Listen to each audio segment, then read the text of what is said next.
Start. Now, sir, honorable members will recall that the bill was introduced in the House of the People on 2nd September 1953.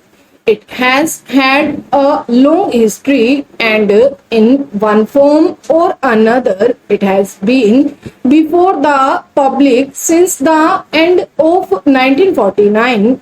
In the statement of objects and reasons, the various stages through which the bill has passed since 1946 have been summarized, and I need not recapitulate on this occasion the circumstances in which the then Government of India took the decision in early 1946 to initiate an inquiry into the reform of our company law.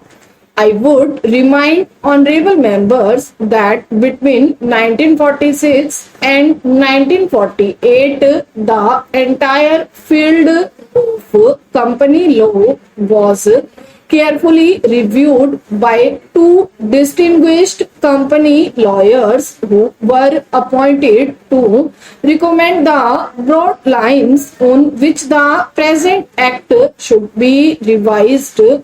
Their recommendations were examined in the then Ministry of Commerce, and certain tentative departmental views which emerged were circulated in a comprehensive memorandum to all recognized trade and industrial associations, bar associations, the high courts, and the state governments.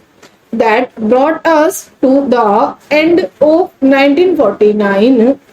Many representations on this memorandum were duly received from chambers of commerce, trade and industrial associations, state governments, and the general public. At the end of 1950, the Government of India appointed a committee under the chairmanship of Shri Bhabha to go into the entire question of the revision of the Companies Act with particular reference to its bearing on the development of trade and industry in this country. This committee examined a large number of witnesses in many parts of the country and submitted its report in March 1952. This report again was circulated to all state governments, chambers of commerce, trade associations, high courts, and many other bodies. At the same time, a special officer was appointed in the Department of Economic Affairs, Ministry of Finance, to examine the report in the light of the views received from the interested public and to submit proposals to government for the revision of the present act. The bill now before the House is based largely on the recommendations of the Company Law Committee, modified in a few particulars. Honorable members will notice that so far as public relations go, the bill has covered adequate ground. In a measure like the Companies Bill, however, which covers the entire field of the operation of joint stock companies, the limits of consultation and discussion can never be exhausted, and I would like to inform honorable members that although the bill was introduced in Parliament over 7 months ago, our officers have been engaged throughout this period in further studies and informal discussions with the interests concerned, and on occasions I have also participated in such discussions.